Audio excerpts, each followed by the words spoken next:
Hi, I'm Russ Jeffers from MobileBurn.com, and this week I've been reviewing the new HTC ChaCha Android smartphone. This is the second of HTC's Facebook smartphones, you can see from the Facebook hardware key at the bottom here, with the first being the HTC Salsa. The ChaCha has a 2.6-inch HVGA resolution screen in landscape, and you can see we have a full hardware QWERTY keyboard beneath it, much like a BlackBerry. Around the back we have a 5-megapixel autofocus camera with an LED flash, and you can see the handset's mostly white with a metal fascia around the screen. Keep watching for our full review, and please check out our written review on the MobileBurn website. Thanks.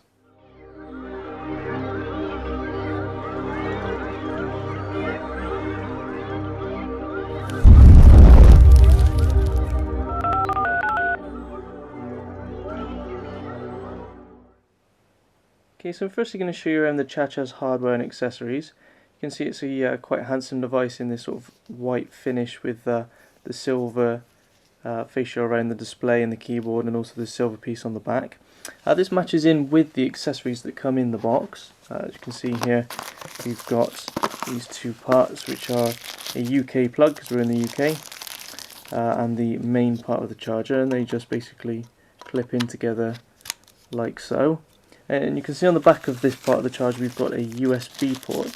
That's because the data cable that comes included here, also in white, fits straight into the back of that and can be used to charge the handset via the micro USB port. So if we just show you the micro USB port on the side of the ChaCha here, you can see this just plugs straight in. Unfortunately it does have one drawback, and that is obviously it gets in the way of the keyboard when you're typing, although you can sort of try and straddle it, and that seems to work pretty well. So that's not too bad. Unfortunately no headphones appear to be in the box though. Whilst I've got the phone powered off, I'm just going to quickly show you where the battery and the SIM card live, in this back piece here. Now our back covers seem to be quite stiff initially, although HTC tell us that that's going to be changed for the final release of the handset for customers. You can see here, just see the bottom of my Vodafone SIM card sticking out, and it's basically sort of like a sprung slot. It doesn't just slide in, it actually clips in, as you can see there. And then the micro SD card slots here, just to the left. I'm not sure what card will be included with the ChaCha, because ours didn't come with one. I've got a 1250 mAh battery, so that's good for about a day and a half of battery life with the ChaCha. And then this cover just clips back in, a bit fiddly as you can see, and not the best fit, but still. We'll fire the device up and you can see what it looks like. Right, so now we've got the ChaCha fired up and you can see the displays on. It's a 2.6-inch HVGA resolution display. And it's a capacitive touchscreen display as well, so you can actually use it to control the phone, as you can see there. Beneath that we've got the usual 4 Android keys here, so it's home, menu, back and search. And beneath them we've got call send and call end keys, back here like you have on an old mobile phone, a green key to begin a call and a red key to end. And beneath that we've got the most important part of the HTC ChaCha, which is the 4-row QWERTY keyboard. You can see the keys are slightly raised and well spaced apart as well, so it's a pretty nice keyboard to type on. We've got a double width space bar there, and things like a back bar, a four-way D-pad here, and also things like you can see there's numbers and symbols under this second function, so if I press function I can then use the numbers or enter a symbol. Also there's a few shortcuts. You can see you've got a shortcut to the camera here, there's a little camera icon on the period key there, and a little cog there which would suggest settings. So we press function period, you can see it opens the camera straight up. Unfortunately though, the settings one doesn't seem to work. It just does sort of like a smart search, which is what all of the keys usually do. So for example, if you want to smart search a contact right from the home screen here, we can just start typing their name. So I type Dart in, it comes up with Darth Tater from my phone book, which is quite a nice handy way of doing things, but for some reason the settings menu shortcut doesn't work on our pre-production handset. Lastly, we've got the Facebook hardware key that we've seen on the Salsa last week. Has the same functions as the Salsa. You can use it to do things like share web pages and photos with your friends on Facebook, or just press it now from the main home screen to update your wall, or you can just tap on the screen here to select one of your friends' walls and push an update on their walls instead. So it's got a few different functions, the Facebook key, and it illuminates as well to tell you when you can share something that you're doing, like a web page or some music, for example. So in terms of actual size, the HTC ChaCha isn't that bad. If I just compare with the Salsa that we reviewed last week, the other Facebook Android handset of HTC's. You can see the ChaCha is slightly taller, and it's also slightly wider as well than the Salsa. But obviously that's to accommodate the large keyboard that you get, so it's probably a decent trade-off. The thickness isn't too bad, although you do have more of a kick with the ChaCha. You can see the bottom half kicks out a lot more than the bottom half of the Salsa. And that basically just means it's a lot easier to see the screen. It's supposed to keep glare off the screen when you're actually holding the keyboard and typing, as well as protecting the display when it's face down on the table. So it seems to do the job well. It does actually keep the display off the table. I'm not so sure about keeping the glare off the display though. I've not actually sort of really noticed.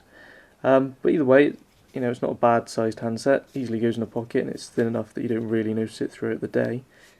Alright, so on the left hand side we've got the volume rocker. Below that we've got the micro USB port for charging and data that we mentioned earlier. Nothing on the right hand side. On the bottom we've got the microphone pinhole for making calls. And on the back we've got this lanyard fixing, so if you like to wear your phone around your neck or anything with a lanyard, you can fix it there. Further on up we've got the 5 megapixel camera lens, the LED flash and the speakerphone grille. Then we've got these two other microphone pinholes, which could maybe be for noise cancellation features, or even just for when you're recording a video, microphones for that. On the top we've got this power key for powering on and off the display, and also this 3.5mm standard headphone port to allow you to connect any normal headphones. And then as you can see here it says with HTC Sense, and the version of HTC Sense on the ChaCha is HTC Sense 2.1 for Messenger.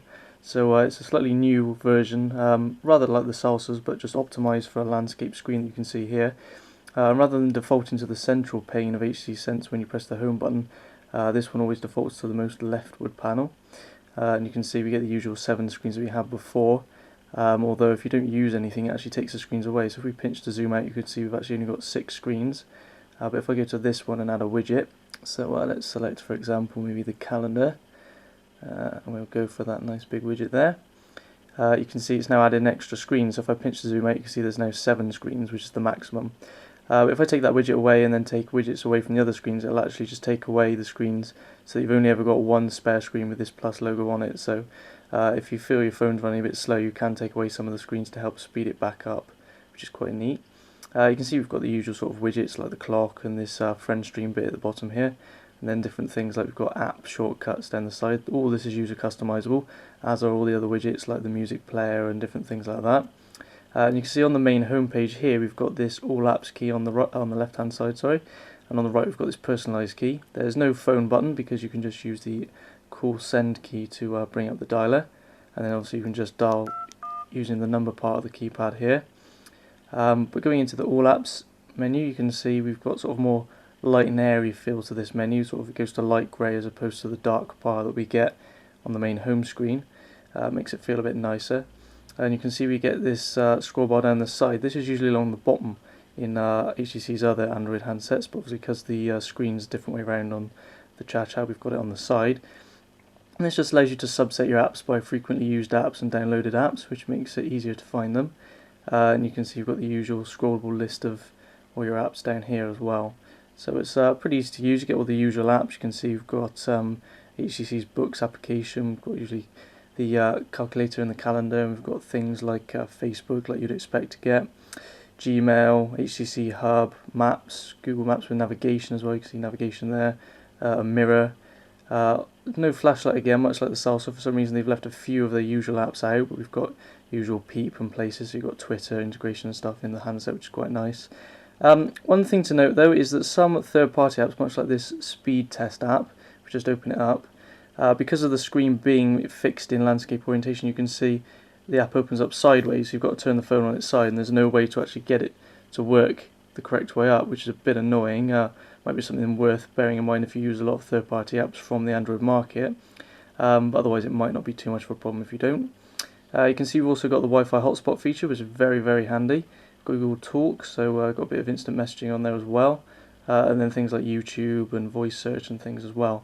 So it's quite a well-rounded package, I think.